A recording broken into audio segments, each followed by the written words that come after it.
Greetings, everyone, and welcome to Anime Night in the Dojo. Today's featured show, MF Ghost, Season 3. Yep, MF Ghost, Season 3, Episode 10. Welcome back to the dojo. I'm Ryu. That's Age. We're back for more Anime Night in the dojo. And well, last time we had some more qualifying. Got clarification on the water trap and jump and stuff, so that's definitely a thing. Got to talk about a bunch of interesting stuff, so that was fun. But now, speculation on the King's impatience. What the hell is going on with Beckenbauer? Is he going to have character development? And whatnot. He might have a second feeling. Yeah, he might have a second feeling. So it'll be interesting to see what happens here in the last couple episodes of the season. And then once again, as we get close to the end of the season, I did mention it, but I'll just mention it again just in case anybody here. They have confirmed that the next season of MF Ghost is happening, but it is being called the final season. But once again, after checking out the source material, we're a little over halfway through the source material. So maybe 2 core? We'll have to see. But, Yeah, we do know of a thing as to why they might be doing it as the final season, but yeah, we'll have to see. Yeah. Freaking if it actually is going to be the final season. Right. Or not, because, we've had like 4 final seasons for Attack on Titan in the past, and so on. Yeah, we all know what happened with that.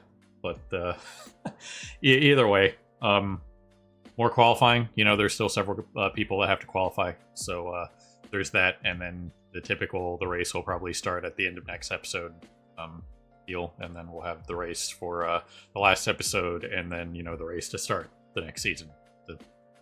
This how the format's been going.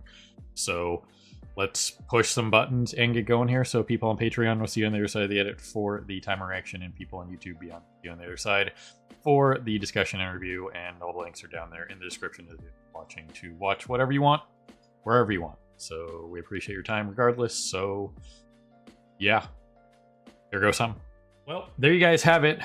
We just went on a massive rant about Initial D versus MF Ghost again, and relationship stuff and writing at the end of the Patreon timer reaction. So if you guys want that discussion, it's at the end of the timer reaction. Go check it over on Patreon, completely free. I'm not gonna ever charge for any of the Patreon stuff, or at least the baseline stuff. If we ever get to the point where we have people that want something, then yeah. But for the just timer reactions, those will always be free. Just go to the link down there in the description. You can watch the timer reaction and link, and it's there.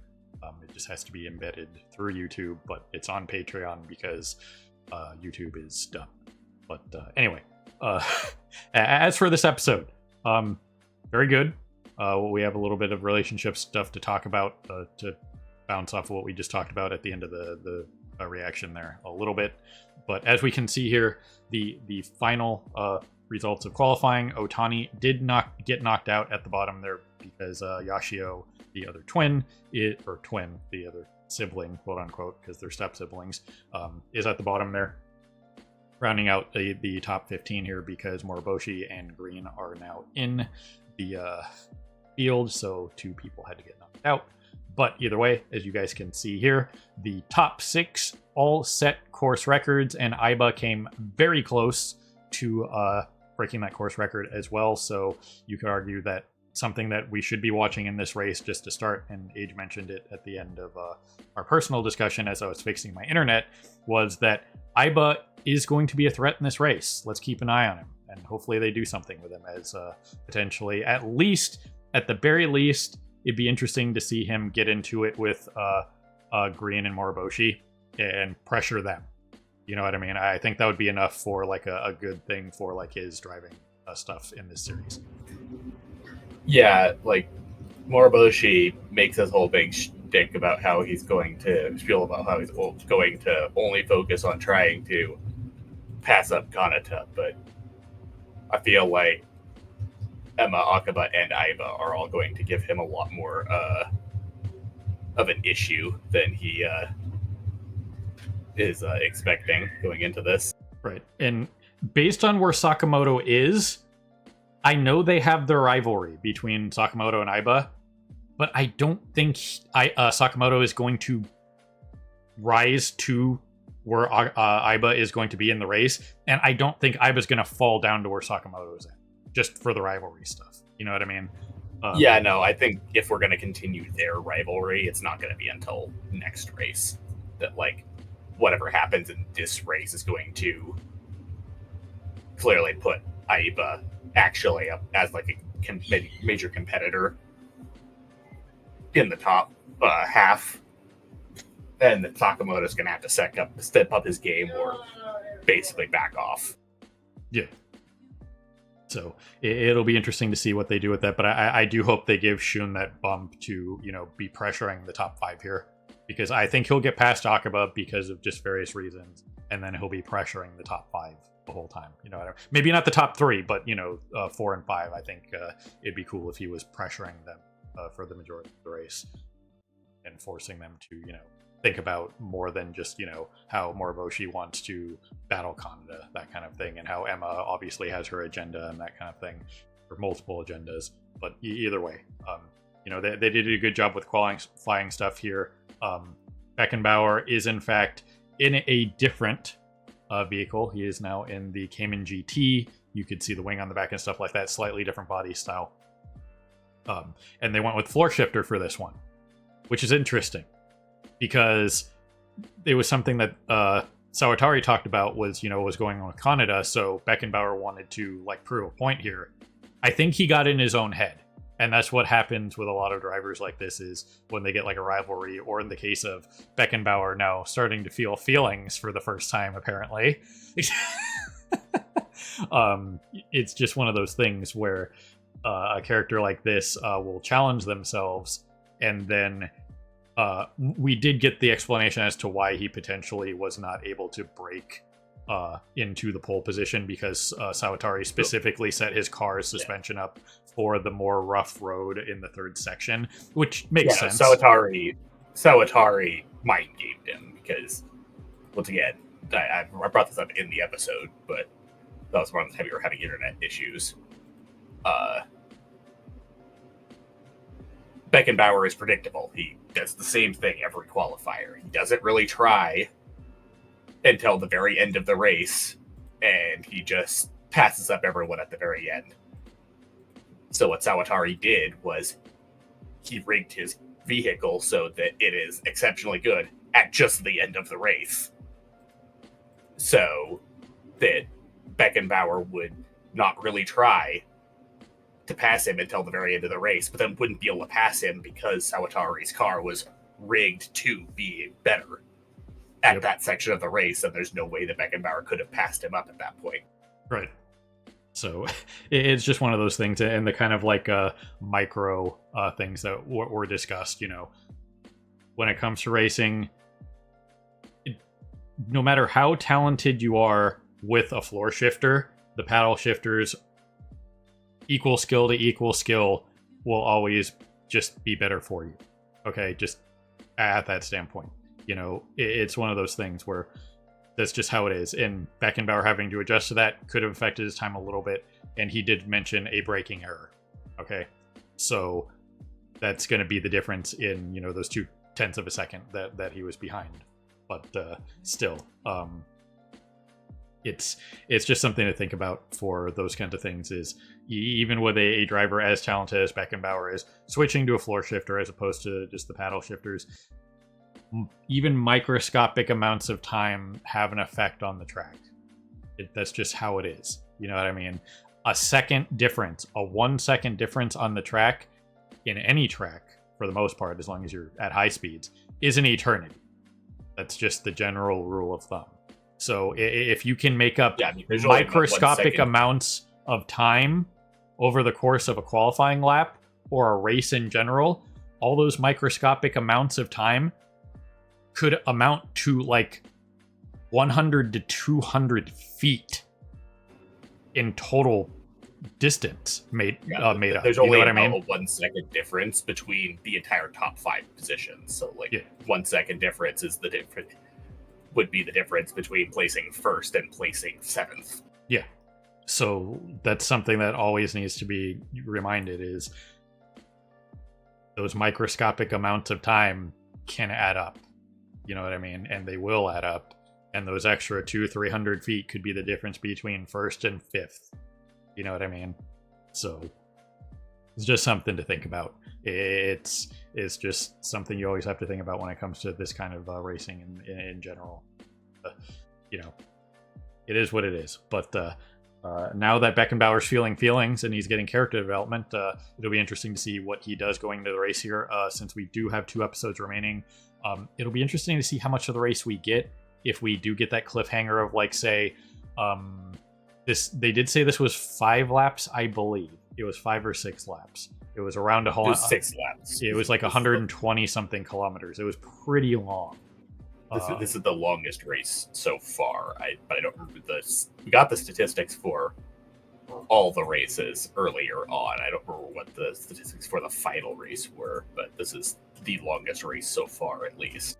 Yeah. So, based on the way things are going and how it's handled, I'd wager to say first half of the race, maybe first 4 laps of the race in the last 2 episodes here, and then the like final 2 laps or ish in the beginning of next season.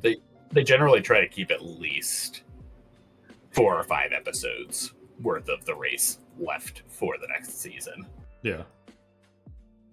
So that'll be interesting to see how that is handled. But again, the rest of this, besides the qualifying was good. You know, that was handled well. The character development for that was cool. The explanation that was given for what was going on with Sawatari's car, that was good too. I appreciated that. So everything from the driving and car perspective was solid across the board. And then we had what we went on a like 20-minute rant about at the end of the timer reaction was the relationship stuff and how it compares to Initial D. And the short version of that is the article that I mentioned last time.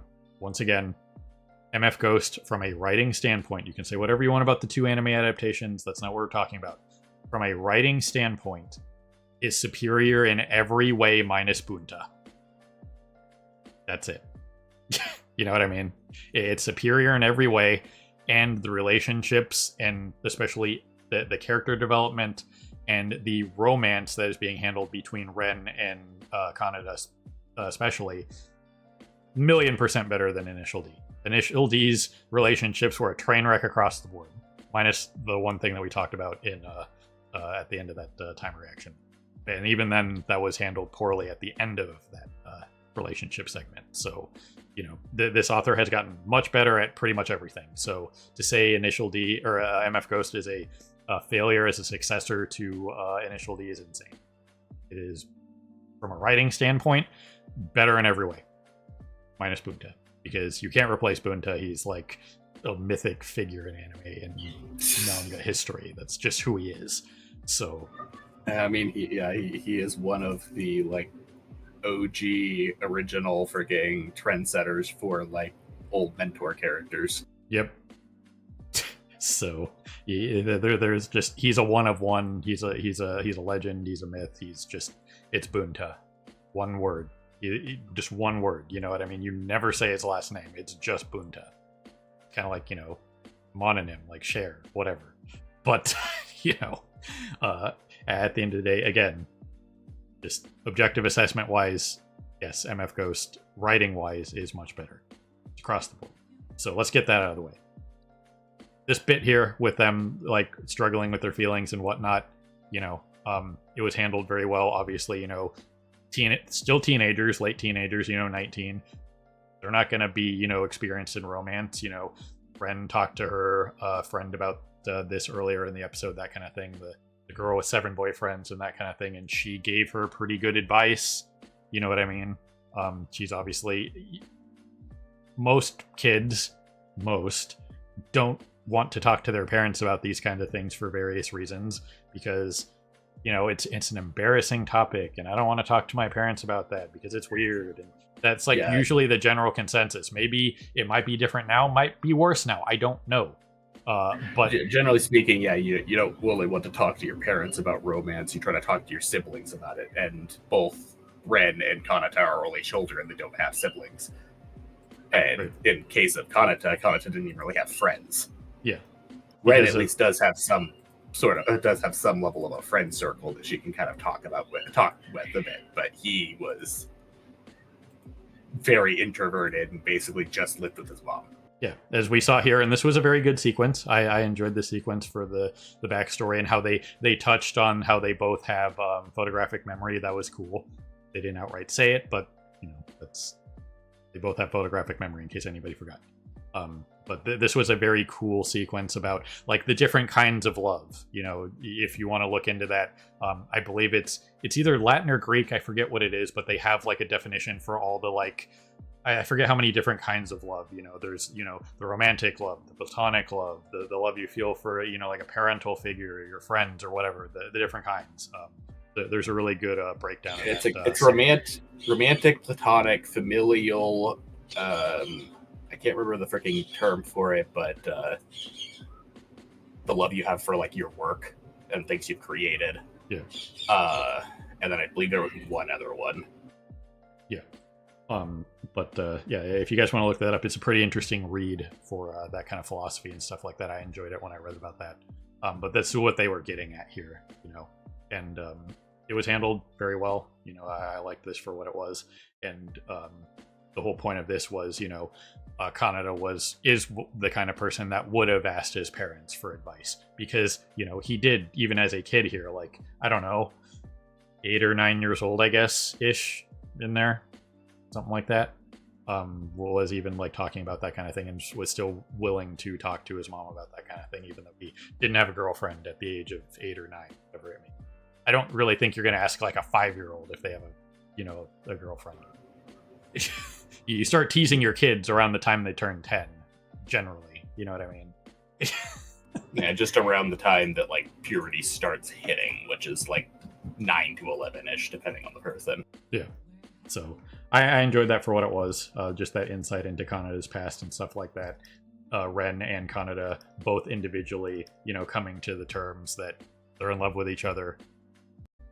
One of them has to say something because we don't need another freaking, initial D situation, and I don't think that's going to happen based on everything that's been going on.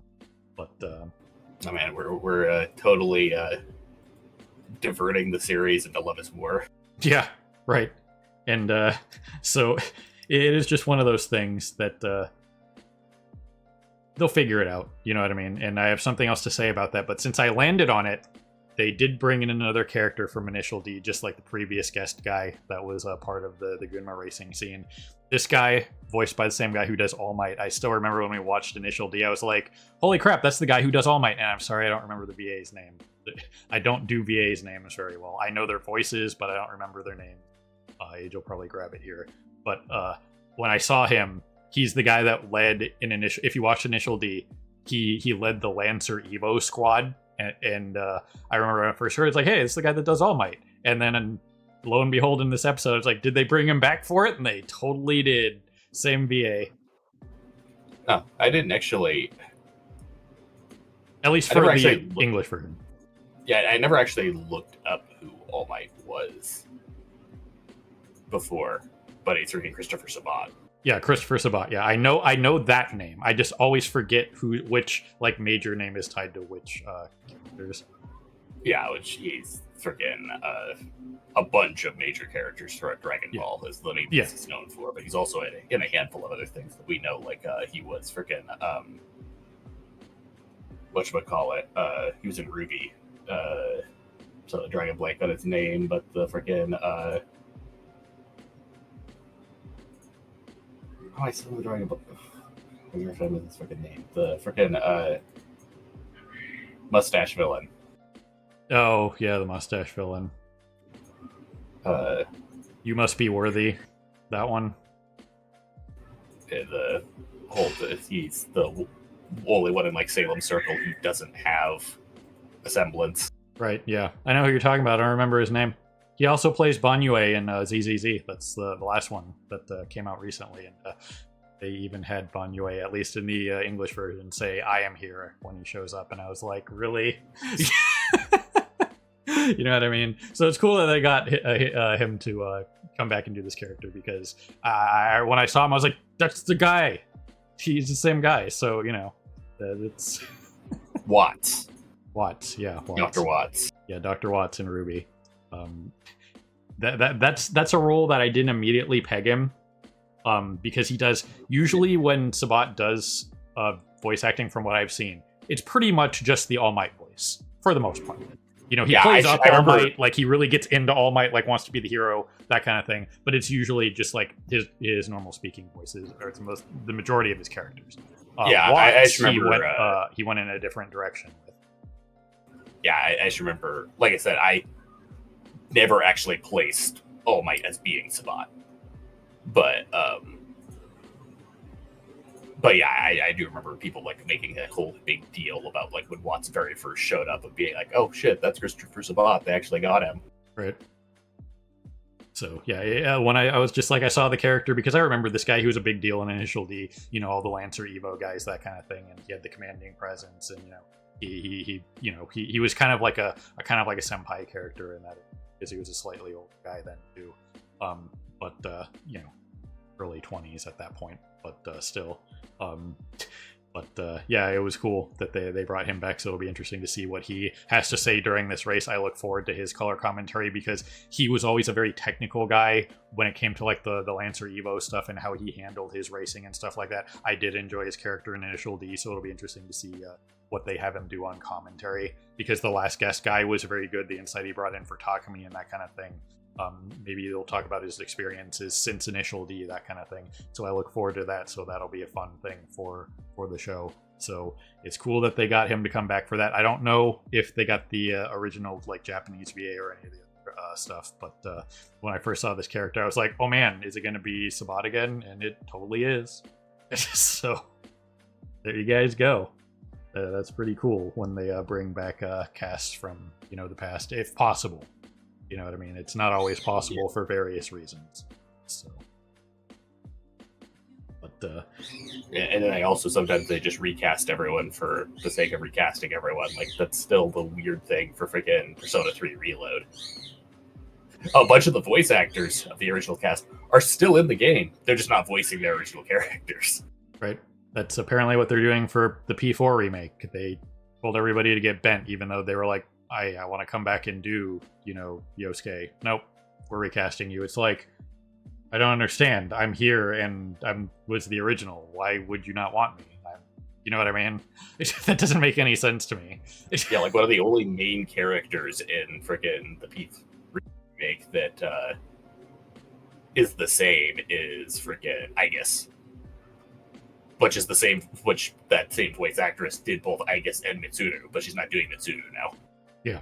So I don't get that. I understand maybe giving like newer VAs a shot or whatever, but I don't think you should lose your role if you're willing and able to continue it or reprise it.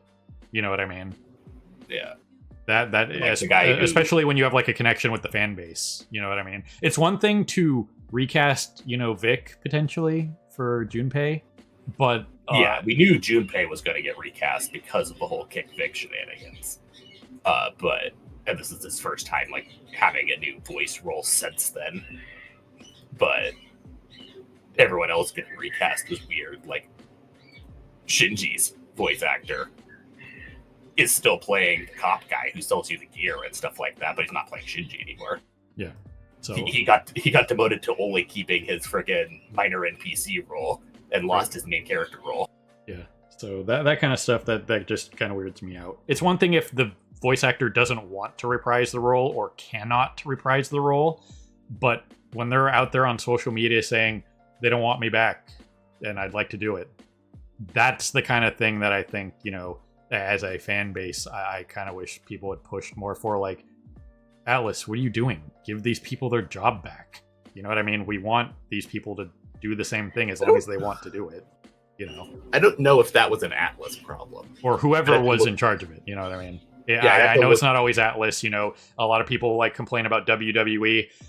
It's not Triple H all the time. Triple H has a boss's boss. You know what I mean? So yeah, I never actually looked into specifically if it was like Atlas saying that they wanted to change up the voice work, or if it was a localization staff shenanigan with all of their pushing for whatever the hell they feel like pushing for in a given week. Yeah, we all know that the West localization is a clusterfuck.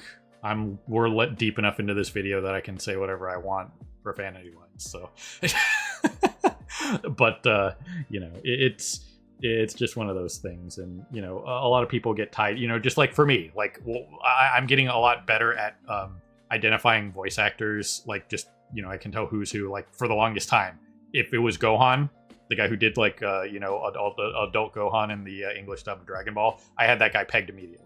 The amount of random side roles of that guy, like I'd mentioned it like in my Persona 4 playthrough, if you guys were around for that. It's like, nope, there's Gohan on TV. He was always like a news anchor or something.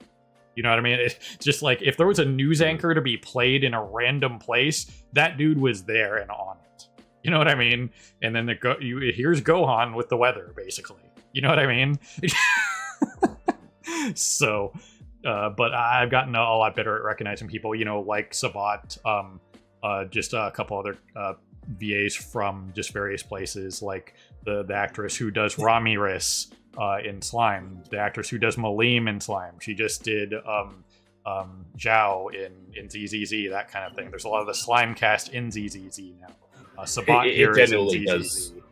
It genuinely does weird me out now that I never actually pegged All Might as being Sabat.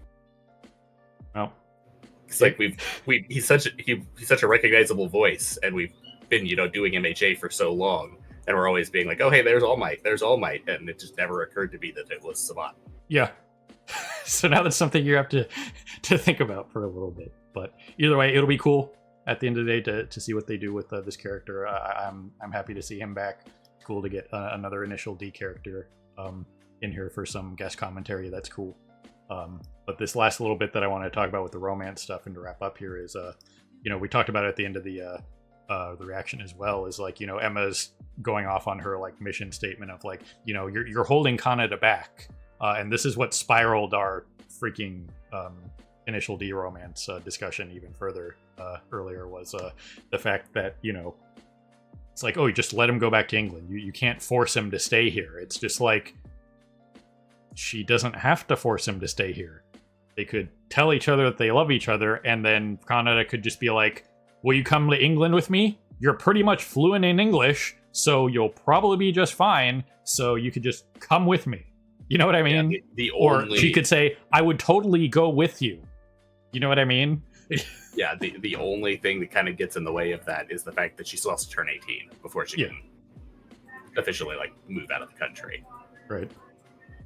Without her, her parents moving with her. Yeah, and that's less than a year from now. You know what I mean? So I'm pretty sure Kaneda could wait, especially since they made that promise to find the location of the picture that Kaneda's parents took. You know what I mean? That could still take a little bit, and he has to finish out the MFG season. They could do something, during the winter period, whatever. And then I'm sure Kaneda would not be opposed to hanging around for like 3 to 4 months, just enjoying Japan and waiting for Ren to turn 18, and then they could go back to Europe and he could start his career. You know what I mean? So it's just that's one of those things where a lot of the characters that are like Emma, that like kind of push that narrative, that's one of the things they never think about themselves, is like, yeah, just let him go. It's like, did you never think about the she could just go with him option, whatever it may be? Yeah. You know what I mean? Whether she asks to go with him, or he just says, you could just come with me and we'll wait till you're 18 or what have you. And, potentially the parents discuss options. Like, yeah, Kaneda, you should just have to wait till she turns 18 and then you guys can go. That's it. So it's just one of those things, and it'll be interesting to see how it plays out here. Yeah. But in general, there's just, there's a lot of shenanigans that could take place here between, like, she could just go with him. We don't really know exactly what his reasoning for why he has to go back to England is, but if it is just a temporary thing, that like it's just like a thing of like, oh, he has to go back and do his last couple of years of driving school or something like that because he's just like on a break because of his mom's death or something. Then it could just be like, oh, well, we'll just long distance for a couple of years and then I'll come back and move in, or anything like that. Yeah. There are definitely options. People have done long distance relationships in the past across the world, that kind of thing. It's not an unrealistic option. You know what I mean?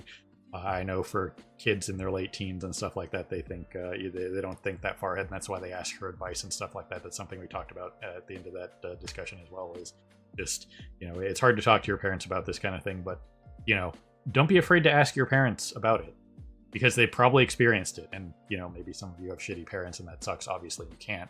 But just find a reasonable older person that you can ask these questions to, and just they can share their life experience and help you out, and brainstorm ideas. But in this situation, the obvious option is you could do long distance, or you turns 18 and she could just go to Europe with him. It's not like she's jailed in Japan or something. You know what I mean? You can't force him to stay here. Like, he's allowed to leave, but since you're bound to this country, it's like, I'm bound to this country? You know what I mean? Nobody told me that. Who said I can't get on a plane? That's crazy. Yeah, no, So- we've been building up the whole thing of like, she has all these potential options for following him, because like we've been establishing that she is actually very good at English. Plus, also, while we've mentioned like the difference between like the Angels and usual track girls, that's still something that she could freaking carry over into whatever the European racing circuit is. Yeah, and she has enough experience, and she's learned from this. She could be like a manager of them or something. You know what I mean? Yeah. So there are options She already- out there. Even if it's not like the most ideal career necessarily for a professional racing shenanigans, she technically still is already within the freaking. I am really having a hard time coming up with words right now. She's technically already in the sphere. Like, she's already part of professional racing technically as her job. Yeah. And Even if there's nothing to say that you can't go from track girl to like manager of something, and then you could work your way into like the actual racing aspect and be like a crew chief or what have you. she could start actually learning about the cars and literally become freaking the person who runs Kanada's booth. Yeah, absolutely. She could like take Ogata's place pretty much, because Yeah. obviously Ogata wouldn't be following Canada to England, that kind of. So either way, it's just something to think about. But that being said, another solid episode. I'm looking forward to the race. I'm looking forward to the guest commentary. That'll be cool. The Sabat thing is just an extra bonus. That character is interesting on their own. That the voice actor does make the character better, obviously, but that double whammy of we're getting that character back. He was a very interesting character in Initial D, and having Sabat come back is very cool. So I'm glad that's a thing. So I'm looking forward to that across the board. Yeah, they've managed to bring back basically everyone English voice cast wise, Right. from all the characters who came back from Initial D. Yep. So that was that's very cool, and I appreciate it. So we've been on this one for quite some time, so we got to wrap this one up. So is there anything else you? I don't know. We could push for a 3-hour recording. Yeah, absolutely. Just to turn it into the baby steps. You skipped our timer reaction. Well, we're just gonna sit here and talk about random nonsense, like I don't know, stop motion in games and skipping cutscenes and instant quest text and Apparently, freaking apparently some new freaking mobile gacha game that was just came out like the other day immediately got shut down because as part of their promo material, they literally just copy pasted Dial-In. It's not even like an AI recreation, fan art, anything like that. They literally just took Dial-In's official splash art and posted it over their own shit. right. Well done. That's right up there with I've been mentioning a lot of WWE stuff recently. Triple H tweeted about Roman Reigns facing Jacob Fatu at Backlash next week, and he tagged the wrong Jacob Fatu on Twitter. It was just a guy who had like a It was kind of like a Jacob Fatu fan page, and it was a guy with like 200 followers or something, and the guy was just like, I'm not facing Roman Reigns at Backlash. You don't even know the handles of your own employees? Come on, man. You know, it's a Jacob Fatu picture and it says Samoan Werewolf. That's clearly him. Yeah, like there isn't like 800,000 people with like an All Might picture with like a, you know what I mean, or like a MHA name or something out there. That's clearly the person you're looking for, right? there isn't like, you know, thousands of people with Roman Reigns as their picture and potentially in their username. Come on. You didn't even look for the freaking verified check mark or check it really quick. Holy crap, man. I mean, it's Trevor. His profile pic is even... oh, wait, no, it's Kermit. Yeah, it's Kermit. So, either way. Ladies and gentlemen, people of YouTube beyond, however you're watching, as always, we appreciate you stopping by and hanging with us here in the dojo for more Enemy Night in the Dojo. And this is MF Ghost, Season 3, Episode 10. We're looking forward to the race start next time. So, have a good morning, evening, afternoon, whatever it is for you. Have a good one. See you next time. Hey everyone, Victoria here. If you enjoyed the video, please consider pushing those like and subscribe buttons. Your support is greatly appreciated. Thanks again for your time, and we hope to see you again in the future.